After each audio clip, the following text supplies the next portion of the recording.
বন্ধুরা আমি আজকে আলু দিয়ে পটল দিয়ে পাতলা ঝোল করবো। যা গরম পড়েছে দেখো, মাছগুলোকে ভেজে নিয়েছি, পটল ভেজে নিয়েছি, টমেটো পেঁয়াজ সব দিয়ে আলুটাকে ভাজছি। এবারে মশলা দেবো।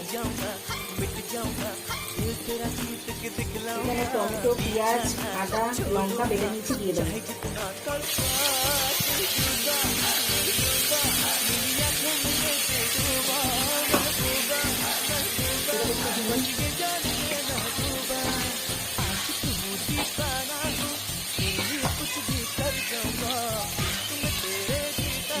জিরে গুঁড়ো,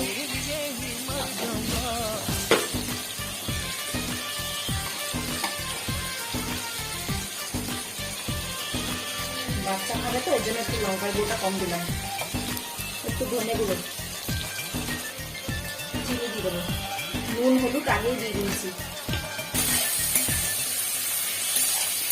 এবার এগুলো আলুগুলোকে একটু কষিয়ে নেবো, দিয়ে জল দিয়ে দেবো।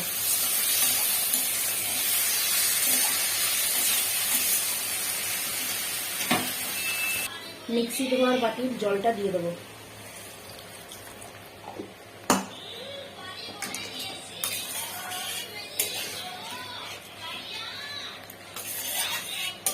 বন্ধুরা পটলগুলো দিয়ে দেবো।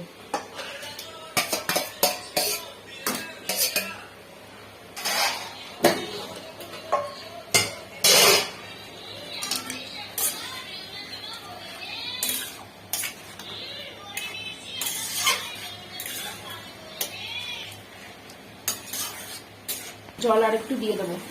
এই দেখো কড়াই সাইড দিয়ে তেল বেরিয়ে গেছে, এবার জলটা দিয়ে দেবো।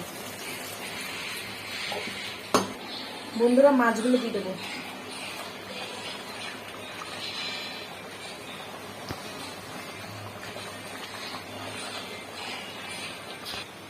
বন্ধুরা এই দেখো আমার পটল দিয়ে আলু দিয়ে পাতলা রুই মাছের ঝোল হয়ে গেছে। এই খাবারটা তোমাদের কার কার ভালো লাগছে লাইক কমেন্ট শেয়ার সাবস্ক্রাইব করে দেবে। যদি ভিডিওটা ভালো লেগে থাকে তা তোমরাও এরকম বাড়িতে বানিয়ে খাবে। বাই বন্ধুরা।